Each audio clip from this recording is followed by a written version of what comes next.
Hello viewers, তোমরা সকলে কেমন আছো? আজকে একটা নতুন রেসিপি নিয়ে চলে এসেছি। তো দেখতেই পাচ্ছ, আজকে ডুমুরের রেসিপি নিয়ে চলে এসেছি তোমাদের সঙ্গে।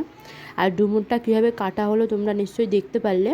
আর এইভাবে ডুমুরটা না সেদ্ধও করে নিতে হয়, নুন দিয়ে ভালো করে সেদ্ধ করে নিতে হয়। আর তারপরে ঝাঁঝরা গামলা নিয়ে সেই ডুমুরটা দিয়ে একটু ভালো করে ঠান্ডা জলে ধুয়ে নিতে হয়। আর কড়াইতে তেল দিয়ে তেলটা গরম হয়ে যাওয়ার পরে জিরে ফোড়ন, শুকনো লঙ্কা ফোড়ন আর তেজপাতা ফোড়ন দিয়ে আলু আর কাঁচা লঙ্কাগুলোকে ভালো করে লাল লাল করে ভেজে নিতে হবে। দিয়ে তারপরে ডুমুর দিয়ে ডুমুরটাকে ভালো করে সুন্দর করে ভাজা ভাজা করে নিয়ে ডুমুরের মধ্যে আদা তোমরা গ্রেট করে দিতে পারো অথবা বেটেও দিতে পারো। আমি এখানে গ্রেট করে দিয়েছি, কারণ গ্রেট করে দিলে না আদার টেস্টটা মুখে বাদে আর খেতে খুব ভালো লাগে। আর এটা একটা সম্পূর্ণ নিরামিষ রেসিপি, তো তোমরা যে কোনো নিরামিষ দিনে এই রেসিপিটা করতে পারো।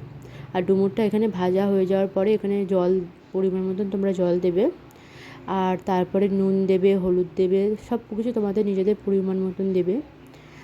আমি এখানে আমার যেমন যেমন কাঁচা লঙ্কা দেওয়ার আমি সেরকম দিয়েছি, তোমরাও তোমাদের পরিমাণ মতন কাঁচা লঙ্কা দেবে। আর আমার ভিডিওটা যদি ভালো লেগে থাকে তো তোমরা চ্যানেলটা সাবস্ক্রাইব করে দেবে, লাইক করবে, আর কমেন্টে কী রেসিপি এরপরে আনবো সেটাও জানাবে। আর ডুমুরটা সেদ্ধ হওয়ার জন্য ভালো করে ঢাকা দিয়ে দেবে। ঢাকা দিয়ে কমপক্ষে 5 মিনিট মতো ঢাকাটা দিয়েই রাখবে। আর মাঝে মাঝে একটু খুলে দেখবে যে ডুমুরটা জল আছে কিনা ডুমুরের তরকারিতে। তারপরে যখন ঢাকনাটা খুলবে তারপরে ঝোলটা একটু সামান্য কমে গেলে তখন চিনি দেবে পরিমাণ মতন, আর তারপরে জিরের গুঁড়ো দেবে। এখানে আমি না ভাজা জিরের গুঁড়ো ইউজ করেছি। তোমরা যদি জিরের গুঁড়ো রেসিপি দেখতে চাও কীভাবে ভাজা জিরের গুঁড়ো আমি তৈরি করিস, কমেন্টে বলবে, আমি অবশ্যই তোমাদেরকে দেখাবো। আর এটা আমার কথা তোমরা কেউ ধরবে না, কারণ এটা আমার ফার্স্ট ব্লগ, আমি একটু ঘাবড়ে ঘাবড়ে কথাটা বলছি, তো প্লিজ তোমরা কেউ কিছু মনে করবে না।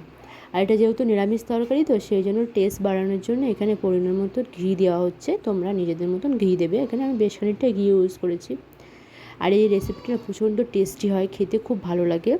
তো তোমরা এটা বাড়িতে অবশ্যই ট্রাই করে দেখবে। আর তোমাদের মানে কে কোথার থেকে ভিডিওটা দেখছো, আর তোমাদের ওইখানে এই ফলটাকে কী নামে তোমরা চেনো সেটা অবশ্যই কমেন্টে জানাবে। আর ঝোলটাকে গাঢ় করার জন্য এখানে আমি চালের গুঁড়ি ইউজ করলাম, তোমরা আটাও ইউজ করতে পারো। তো ভিডিওটা কেমন লাগলো কমেন্টে অবশ্যই জানাবে।